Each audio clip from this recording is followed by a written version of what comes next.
بسم اللہ الرحمن الرحیم الحمد للہ رب العالمین والصلاة والسلام علی رسولہ محمد وعلی آلہ وصحبہ اجمعین اما بعد، میرے دینی و ملی بھائیوں، فضیلت الشیخ سعد بن علی السلمی حفظہ اللہ کا سلسلہ دروس جو صحیح البخاری کتاب الفتن سے عربی زبان میں چل رہا ہے، ان میں سے 7 دروس کو ہم لوگ اختصار کے ساتھ اردو ترجمہ کے ذریعے الحمدللہ سمجھ چکے ہیں۔ آج ہم لوگ اس سلسلہ دروس کے درس نمبر 8 کو اردو ترجمہ کے ذریعے سمجھیں گے انشاءاللہ۔ ایک بات یہ کہ شیخ محترم کے دروس تفصیلی ہوتے ہیں، لیکن ہم لوگ صرف نص حدیث کا ترجمہ اور مختصر شرح پر ہی اکتفا کریں گے انشاءاللہ۔ میرے بھائیوں، اس کتاب الفتن کا باب نمبر 12 ہم لوگ پڑھیں گے ابھی۔ باب نمبر 12 میں مؤلف رحمہ اللہ نے جو ترجمۃ الباب قائم کیا ہے وہ یہ ہے: باب من کرہ ان یکثر سواد الفتن والظلم، یعنی مفسدوں اور ظالموں کی جماعت کی تعداد کو بڑھانا یہ مکروہ ہے، بلکہ یہاں جو کراہت کا لفظ ہے وہ تحریم کے معنی میں ہے۔ تو اس کا معنی یہ ہے ترجمۃ الباب کا کہ مفسدوں اور ظالموں کی جماعت کو بڑھانا یہ ناپسندیدہ ہے بلکہ حرام ہے۔ شریعت کے عرف میں اور اہل علم کے نزدیک کراہت کا جو لفظ ہے اس کا اطلاق تحریم پر بھی ہوتا ہے، جیسا کہ اللہ تعالیٰ نے سورۃ الاسراء کے اندر چند کبائر الذنوب کا ذکر کیا جن میں شرک اور قتل وغیرہ بھی ہے۔ پھر اس کے بعد اللہ تبارک و تعالیٰ نے فرمایا کل ذالک کان سیئہ عند ربک مکروہا۔ تو یہاں جو یہ مکروہ کا لفظ ہے یہاں تحریم کے معنی میں ہے۔ کراہت کا معنی یہاں وہ نہیں ہے جو اصولیین کے نزدیک ہوتا ہے۔ یہاں ترجمۃ الباب میں ایک حرام چیز کو بتایا گیا ہے اور وہ ہے مشرکین کی جماعت کو بڑھانا، یعنی کسی مسلمان کے لیے جائز نہیں ہے کہ وہ فتنہ گروں اور ظالموں کا ساتھ دے اور ان کی جماعت میں شامل ہو کر ان کی تعداد کو بڑھائے۔ ظالموں، فتنہ گروں اور اہل معاصی کا ایک مسلمان ساتھ کیوں نہ دے، اس کی 2 وجہ ہیں۔ پہلی وجہ یہ ہے کہ اس سے ظالموں اور مفسدوں کو تقویت ملتی ہے، ان کو قوت حاصل ہوتی ہے۔ دوسری وجہ یہ ہے کہ نیک اور اہل خیر کو اس سے گھبراہٹ کا احساس ہوتا ہے، اس لیے ایسا نہیں کرنا چاہیے، بلکہ ایسا نہیں کرنا ہے، اگر کریں گے تو وہ حرام ہوگا۔ اس باب کی پہلی حدیث ہے، مؤلف رحمہ اللہ نے فرمایا حدثنا عبداللہ بن یزید حدثنا حیوہ وغیرہ قال حدثنا ابو الاسود وقال اللیث عن ابی الاسود قال قطع على اہل المدینة بعث فاکتتبت فیہ فلقیت عکرمہ فاخبرته فنہانی اشد النہی ثم قال اخبرنی ابن عباس ان اناسا من المسلمین كانوا مع المشرکین یکثرون سواد المشرکین علی رسول اللہ صلی اللہ علیہ وسلم فیأتی السہم فیرما به فیصیب احدہم فیقتلہ او یضربہ فیقتلہ فانزل اللہ تعالی ان الذین توفاہم الملائکۃ ظالمی انفسہم۔ حدیث کا ترجمہ ہم لوگ پہلے سمجھیں گے۔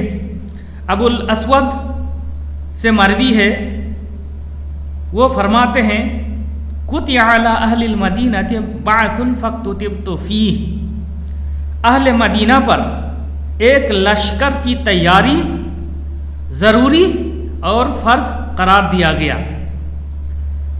فلقیت اکرمہ فاخبرتہ، تو میں نے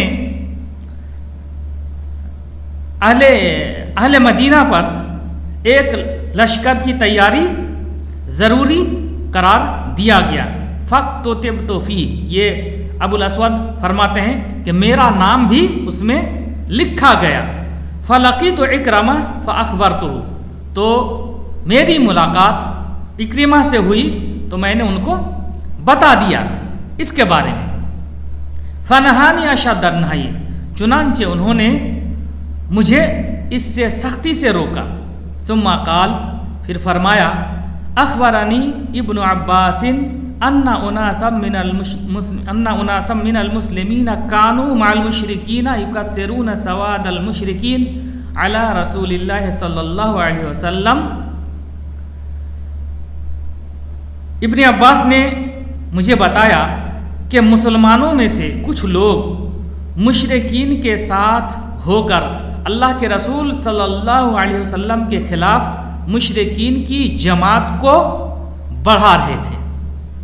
فیاتی السہم، چنانچہ تیر آتا، فیرما بھی، پھر اسے چلایا جاتا، فیصیب احدہم فیقتلہ، تو ان میں سے کسی کو لگتا، یعنی مسلمانوں میں سے کسی کو تیر لگتا، فیقتلہ، اور اس سے وہ قتل ہو جاتا، او یضربہ فیقتلہ، یا اس سے تلوار مارا جاتا، فیقتلہ، اور وہ قتل ہو جاتا۔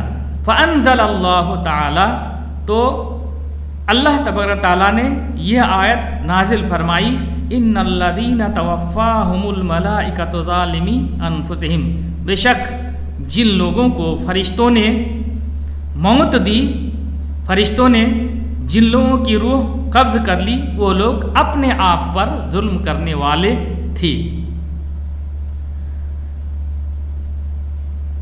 اب اس حدیث کی مختصر شرح پر ہم لوگ غور کریں۔ قطع علی اہل المدینہ بعث فاکتتبت فیہ، یعنی اہل مدینہ پر ضروری قرار دیا گیا کہ وہ لوگ ایک لشکر تیار کریں اہل شام سے مقابلہ کرنے کے لیے۔ یہ جو ہے عبداللہ بن زبیر رضی اللہ عنہ کے زمانے کی بات ہے، جب اہل مدینہ نے یزید بن معاویہ کے خلاف خروج کرنے کا ارادہ کر لیا تھا، چونکہ ان کے اندر ان لوگوں نے بعض منکرات کا اور بعض برائیوں کا مشاہدہ کیا تھا، اور بعض معاصی اور ذنوب ان کے یہاں دیکھا تھا، اور اسی لشکر میں ابو الاسود کا نام بھی لکھا گیا تھا کہ ابو الاسود بھی اس لشکر میں شامل ہوں گے۔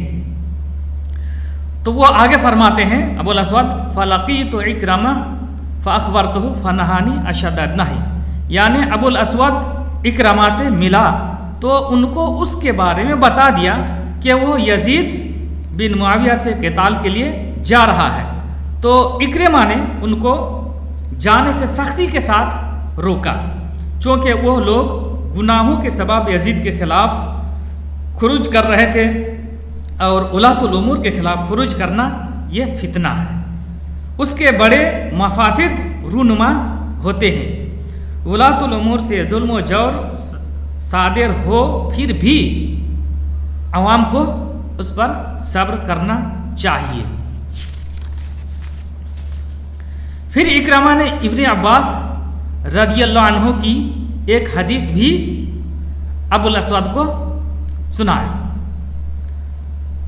جس کے اندر ہے کہ کچھ کمزور مسلمان جو مکہ میں ہی رہ گئے تھے، جنہوں نے ہجرت نہیں کی تھی، وہ لوگ مشرکین مکہ کے ساتھ ہو کر اللہ کے رسول صلی اللہ علیہ وسلم اور مسلمانوں کے خلاف غزوہ بدر میں شریک ہوئے تھے۔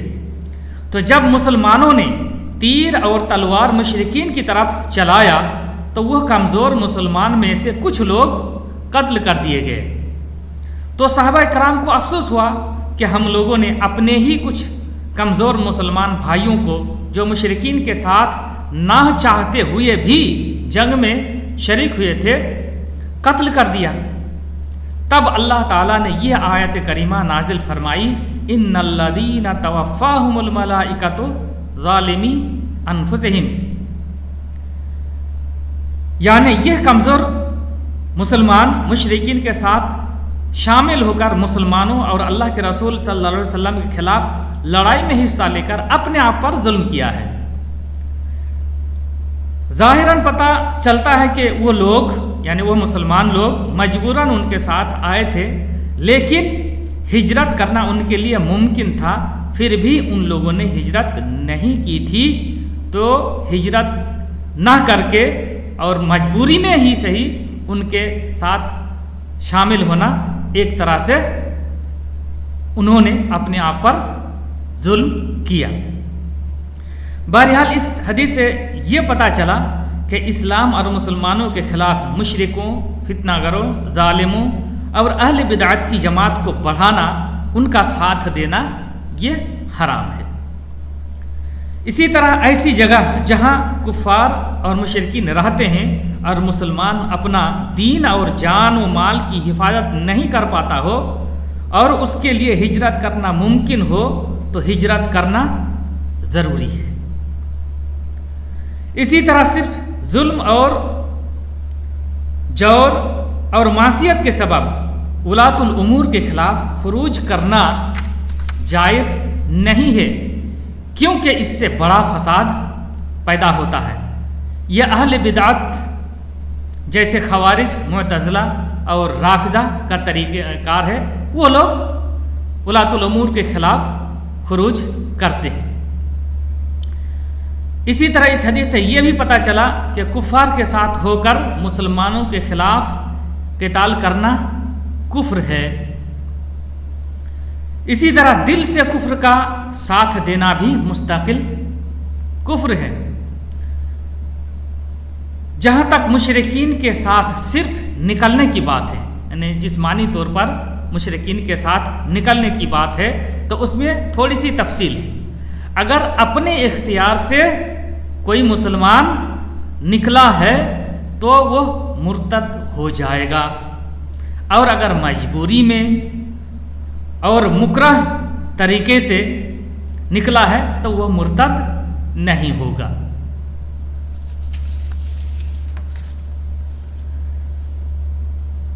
اس کتاب الفتن کا اب اگلا باب ہے، باب نمبر 13، باب اذا بقی فی حثالۃ من الناس۔ اس باب کا مطلب ہے کہ جب کوئی مسلمان برے لوگوں میں رہ جائے تو اس کو کیا کرنا چاہیے، وہ کیا کرے گا، اس سلسلے میں یہ باب ہے۔ اس میں ترجمۃ الباب میں باب اذا بقی فی حثالۃ من الناس، حثالہ کا لفظ آیا ہے۔ حثالہ کا کیا معنی ہوتا ہے؟ امام خطابی رحمۃ اللہ علیہ نے فرمایا، حثالہ کسی بھی چیز کی ردی قسم کو کہا جاتا ہے۔ تو اس طرح ترجمۃ الباب اذا بقی فی حثالۃ من الناس کا مطلب یہ ہے کہ ایک مسلمان اپنے دین اور اللہ تعالیٰ کی طاعت پر قائم ہے، وہ ایسے لوگوں کے درمیان ہو جائے جن کے اندر خیر باقی نہیں ہے، برے لوگوں کے درمیان ہو جائے تو وہ کیا کرے گا؟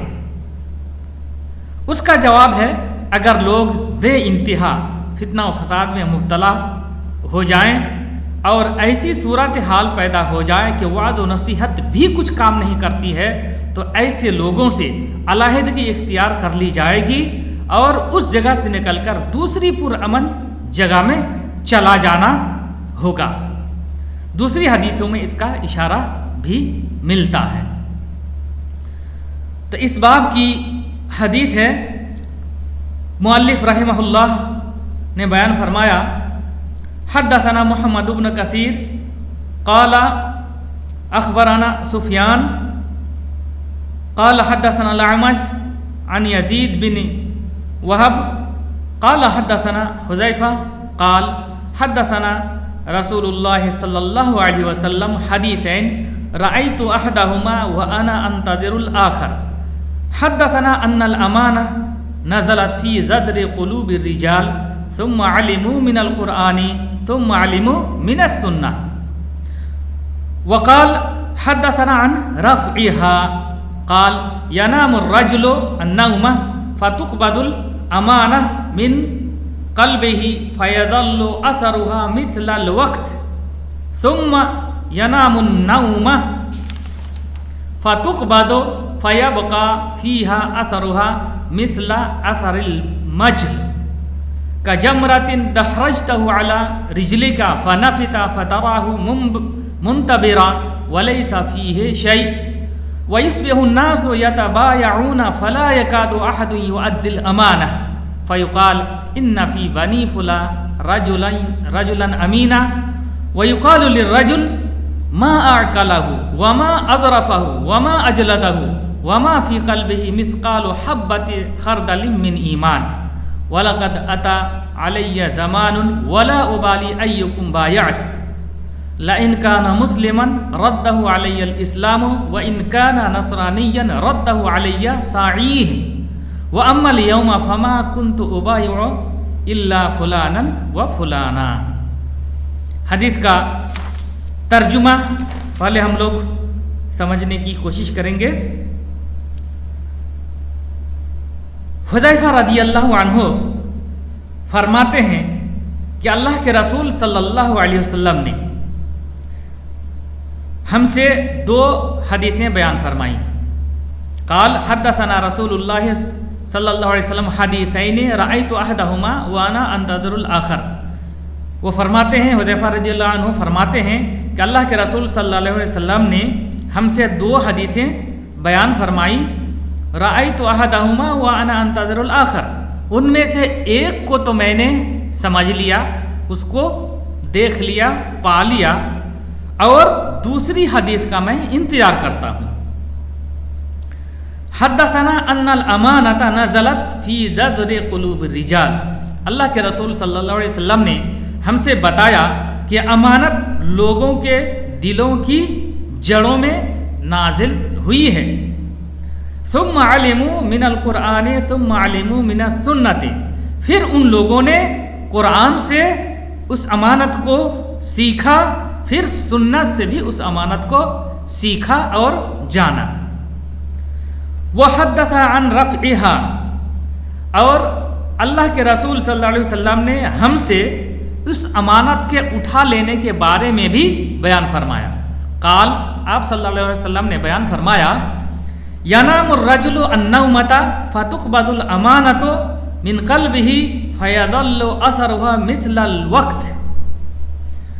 آپ صلی اللہ علیہ وسلم نے فرمایا کہ آدمی ایک نیند سوئے گا، پھر امانت اس کے دل سے اٹھا لی جائے گی تو اس کا اثر دھبا جیسا باقی رہ جائے گا۔ ثم ینام النوم فتقبض، پھر آدمی ایک دوسری نیند سوئے گا، فتقبض، اور پھر اس کی امانت اٹھا لی جائے گی۔ فیبقی فیہا اثرها مثل اثر المجل، تو اس کے دل میں، لوگوں کے دلوں میں اس کا اثر جو ہے آبلہ کی طرح باقی رہ جائے گا۔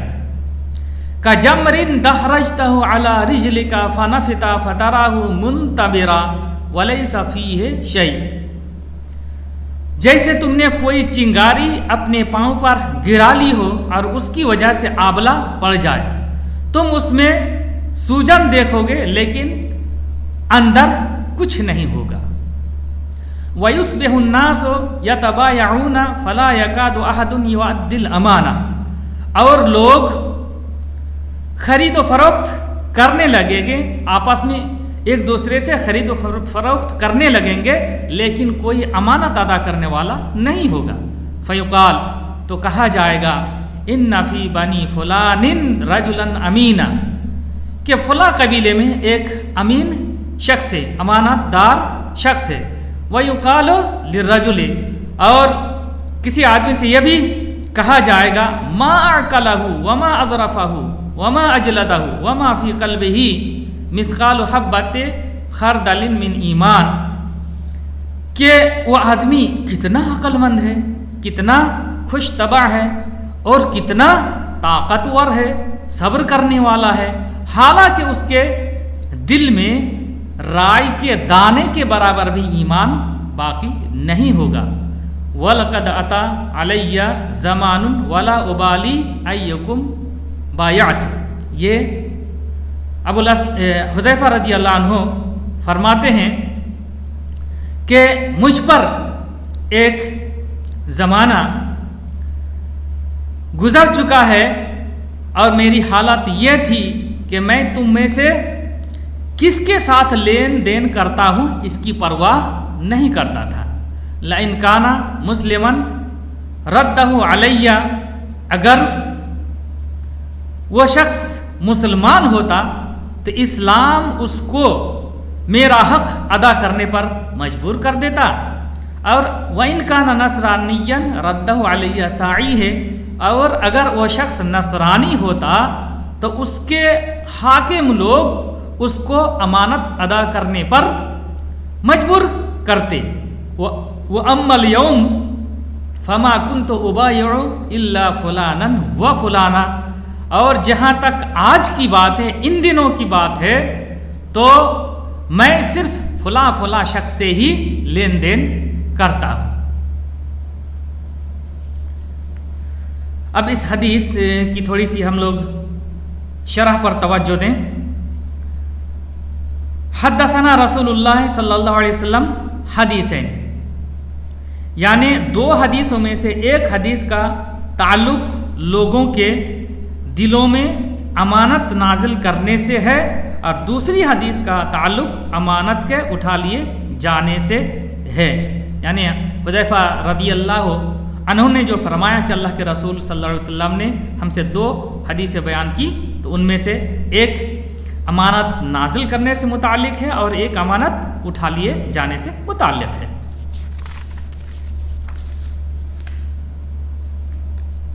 رأیت احدہما وانا انتظر الآخر حدثنا ان الامانہ نزلت فی صدر قلوب الرجال. امانت سے مراد امانت عظمی ہے. یہ جو حدیث میں امانت کا لفظ آیا ہے ان الامانۃ نزلت فی صدر قلوب الرجال، تو اس امانت سے کیا مراد ہے؟ امانت سے مراد امانت عظمی ہے، یعنی توحید، ایمان، امانت تکلیف، فرائض کی ادائیگی، حقوق کی ادائیگی اور محرمات وغیرہ سے اجتناب مراد ہے. حدیث کے الفاظ ہیں ثم علموا من القرآن ثم علموا من السنہ. اس سے اس بات کی طرف اشارہ کیا گیا ہے اور توجہ دلائی گئی ہے کہ دلوں میں ایمان کو راسخ اور مضبوط کرنے کے لیے کتاب و سنت کا علم حاصل کرنا اور ان کو فہم سلف کے مطابق سمجھنا اور اس کے لیے اہل علم کی ملازمت اختیار کرنا ضروری ہے. ظاہر بات ہے ایمان کو سمجھنے کے لیے کتاب و سنت کا مطالعہ بہت ہی ضروری ہے، اور کتاب و سنت کو پڑھنے اور سمجھنے کے لیے علماء کرام کے پاس جانا اور ان سے رہنمائی لینا بھی ضروری ہے تاکہ اچھی طرح سمجھ میں آئے. وحدثنا عن رفعها، یعنی حذیفہ رضی اللہ عنہ فرماتے ہیں اللہ کے رسول صلی اللہ علیہ وسلم نے ہم سے اس امانت کے اٹھا لیے جانے کے بارے میں بتایا جو لوگوں کے دلوں میں اتارا گیا ہے، اور یہی وہ دوسری حدیث ہے جس کا انتظار حضرت ابو حذیفہ رضی اللہ عنہ کر رہے تھے. آگے حدیث کے الفاظ ہیں ینام الرجل النومہ فتقبض الامانہ من قلبہ، یعنی آدمی سوتے رہتا ہے اور اس کے دل سے امانت چھین لی جاتی ہے۔ اس کا سبب یہ ہے، امانت آخر کیوں چھین لی جاتی ہے؟ اس کا سبب یہ ہے کہ بندہ معصیت کے ساتھ، گناہوں کے ساتھ گناہ کر کے سوتے رہتا ہے۔ چنانچہ اس میں اس بات کا اشارہ ہے کہ ایک مومن بندے کو جلد سے جلد توبہ اور استغفار کر لینا چاہیے تاکہ ایمان و توحید جیسی امانت اس کے دل میں سلامت رہے۔ فَيَظَلُّ أَثَرُهَا مِثْلَ الْوَقْتِ، یعنی پھر اس کا نشان ایک دھبا جیسا باقی رہ جاتا ہے۔ اس امانت کا جو نشان ہوتا ہے ایک دھبا جیسا باقی رہ جاتا ہے۔ ثم ينام النوم فتقبض، پھر آدمی ایک نیند اور سوتا ہے اور امانت اٹھا لی جاتی ہے۔ یعنی جس طرح گناہوں پہ گناہ کیے جاتا ہے اور شہوات و شبہات بڑھتے جاتے ہیں، اور اسی طرح امانت بھی جو ہے اسی طرح اٹھتی جاتی ہے اور اس میں کمی آتی جاتی ہے۔ یعنی جس طرح گناہوں کی کثرت ہوتی ہے اسی طرح امانت میں کمی آتی جاتی ہے۔ وَيُصْبِحُ النَّاسُ يَتَبَايَعُونَ فَلَا يَكَادُ أَحَدٌ يُؤَدِّي الْأَمَانَةَ، یعنی لوگ خرید و فروخت کریں گے لیکن کوئی امانت ادا کرنے والا نہیں ہوگا، امانت ادا کرنے میں لوگوں کی توجہ نہیں ہوگی، اور یہ اس وقت ہوگا جب دلوں سے ایمان کی امانت عظمیٰ اٹھا لی جائے گی۔ فیقال ان فی بنی فلاں رأیت رجلا امینا، یعنی کہا جائے گا کہ فلاں قبیلے میں ایک امانت دار آدمی بچا ہوا ہے۔ امانت دار لوگوں کی قلت ہو جائے گی اور خیانت کرنے والوں کی کثرت ہو جائے گی۔ وَيُقَالُ لِلرَّجُلِ مَا أَعْقَلَهُ وَمَا أَضْرَفَهُ وَمَا أَجْلَدَهُ وَمَا فِي قَلْبِهِ مِثْقَالُ حَبَّةٍ خَرْدَلٍ مِّنْ ایمان، کہ کسی آدمی کے متعلق کہا جائے گا وہ کس قدر عقل مند ہے، کتنا خوش طبع اور کتنا بہادر ہے، حالانکہ اس کے دل میں رائے کے دانے کے برابر بھی ایمان نہیں ہوگا۔ ذرا سوچئے، تصور کیجئے کہ جس آدمی کی اتنی تعریف ہوگی کہ وہ کتنا طاقتور ہے اور جو ہے کتنا عقل مند ہے اور کتنا خوش طبع انسان ہے، ایسے آدمی کے دل میں کچھ بھی ایمان باقی نہیں رہے گا۔ تو ذرا تصور کیجئے کہ جس آدمی کی اتنی تعریف کی جائے گی اس کے اندر معمولی سا ایمان نہیں ہوگا تو عام لوگوں کے حالات کیا ہوں گے۔ وَأَمَّا الْيَوْمَ فَمَا كُنْتُ أُبَايِعُ إِلَّا فُلَانًا وَفُلَانًا، بہرحال آج کل تو میں، یہ حضرت ابو حذیفہ رضی اللہ عنہ فرماتے ہیں، بہرحال آج کل تو میں صرف فلاں آدمی سے ہی لین دین کرتا ہوں، یعنی بہت ہی کم لوگوں سے میرا لین دین ہوتا ہے۔ ذرا غور کریں کہ حضرت حذیفہ رضی اللہ عنہ نے اپنے زمانے کی بات کہی ہے، ہزاروں سینکڑوں سال پہلے کی بات ہے، ان کے زمانے کی بات ہے۔ اگر وہ آج کے جیسے حالات دیکھتے تو کیا فرماتے، ذرا تصور کیجیے۔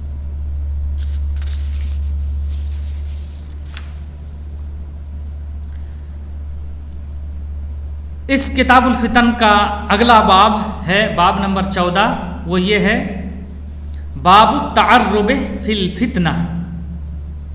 اس کا معنی ہے فتنہ کے وقت جب فتنے پھیل جائیں گے تو اس وقت بادیہ میں، جنگل میں رہنا ہوگا یا رہا جا سکتا ہے، اس سلسلے میں یہ باب ہے۔ تو اس ترجمۃ الباب کا مطلب ہے کہ فتنہ کے وقت انسان اپنے دین و ایمان کی حفاظت کے لیے بادیہ میں اور جنگل میں جا کر رہائش اختیار کر سکتا ہے۔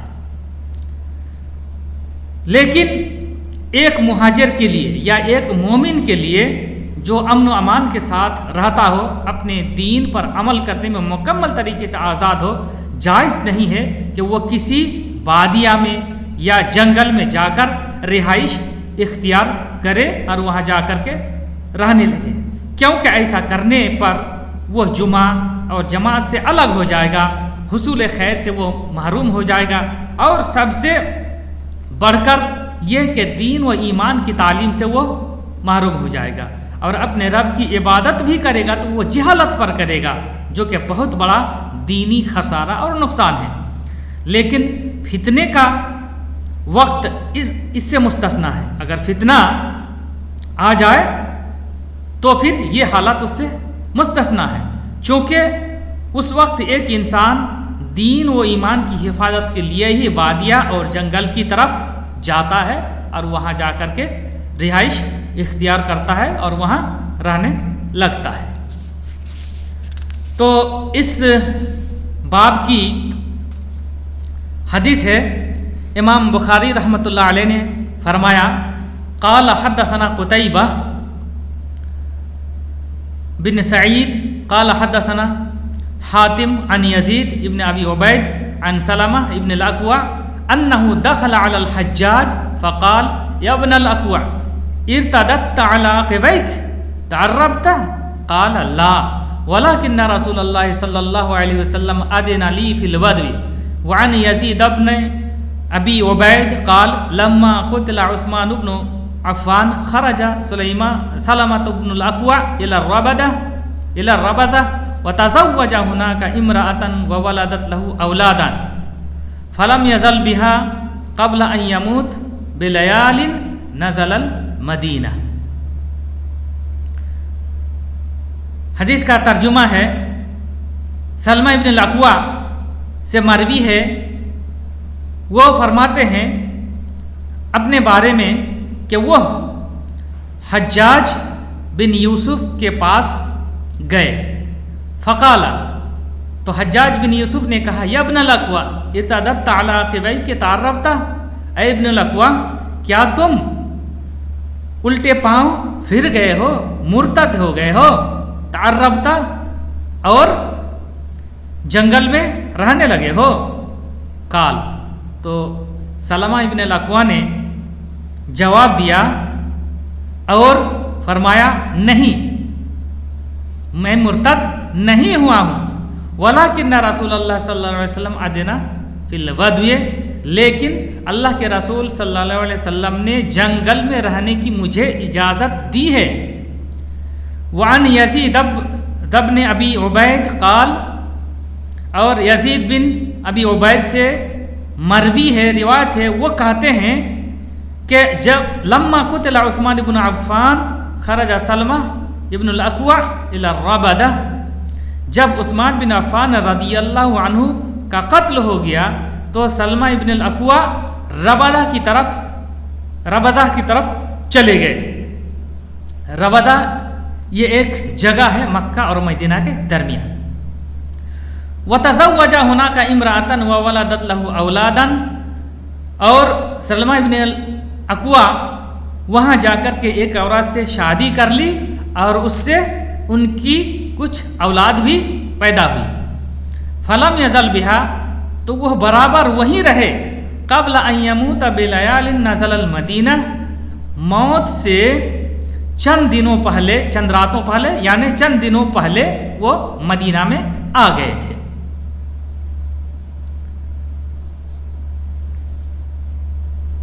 تو اس حدیث کی مختصر شرح یہ ہے کہ حجاج بن یوسف ایک ظالم والی اور گورنر تھا۔ انہوں نے صحابی جلیل سلمہ ابن اکوع کو اس طرح کی سختی اور برے لہجے کے ساتھ مخاطب کیا جو کسی طرح بھی مناسب نہیں تھا۔ بہرحال اس نے یعنی حجاج نے سلمہ ابن الاکوع سے پوچھا کہ کیا تم مرتد ہو گئے ہو اور بادیہ میں سکونت اختیار کر لیے ہو، جنگل میں رہنے لگے ہو؟ تو انہوں نے اس کا سبب بتا دیا کہ وہ مرتد نہیں ہوا ہے، بلکہ اللہ کے رسول صلی اللہ علیہ وسلم نے ان کو بادیہ میں یعنی جنگل میں سکونت اختیار کرنے کی اور وہاں رہنے کی اجازت دی ہے، اس لیے وہ فتنہ کے وقت بادیہ میں اور جنگل میں رہ رہے ہیں۔ صرف ان کو نہیں بلکہ ان کے پورے قبیلے کو اللہ کے رسول صلی اللہ علیہ وسلم نے بادیہ میں رہنے کی اور جنگل میں رہنے کی اجازت دی تھی۔ حدیث میں اس کی وضاحت بھی موجود ہے۔ اس باب کی اگلی حدیث ہے، امام بخاری رحمۃ اللہ علیہ نے فرمایا قال حدثنا عبداللہ بن یوسف قال اخبرنا مالک عن عبد الرحمن بن عبداللہ بن ابی صعصع عن ابی سعید الخدری رضی اللہ عنہ انہ قال رسول اللہ صلی اللہ علیہ وسلم یوشک ان یکون خیر مال المسلم غنم یتبع بها شعف الجبال ومواقع القطر یفر بدینہ من الفتن۔ حدیث کا ترجمہ ہے، ابو سعید خدری رضی اللہ عنہ سے مروی ہے، وہ فرماتے ہیں کہ اللہ کے رسول صلی اللہ علیہ وسلم نے فرمایا قریب ہے کہ ایک مسلمان کا سب سے بہترین مال وہ بکریاں ہوں گی جن کو لے کر وہ پہاڑوں کی چوٹیوں میں اور بارش برسنے کی جگہوں میں چلے جائیں گے۔ یفر بدینہ من الفتن، اور وہ شخص جو جائے گا یعنی اپنے بکریوں کو لے کر پہاڑوں کی چوٹیوں میں اور بارش کی جگہوں میں جو وہ چلا جائے گا، وہ اس لیے جائے گا تاکہ وہ فتنوں سے اپنے دین اور ایمان کی حفاظت کرے، وہ بھاگ کر وہاں چلا جائے گا۔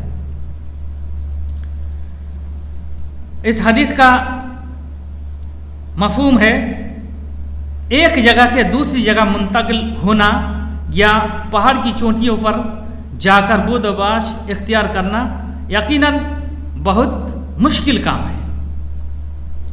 بہرحال ایسا کام ایک بہت ہی مضبوط ایمان کا بندہ مومن ہی کر سکتا ہے، جس کا ایمان بہت ہی مضبوط ہوگا، جو اپنے ایمان کی حفاظت کرنا چاہے گا اور اپنے ایمان کو بچانا چاہے گا، وہی ایسا کرے گا، کیونکہ ایک مومن کے نزدیک دین کے مقابلہ میں ہر چیز کم تر ہے، ہر چیز کی اہمیت کم ہے دین کے مقابلہ میں، اس لیے وہ ایسا کر سکتا ہے۔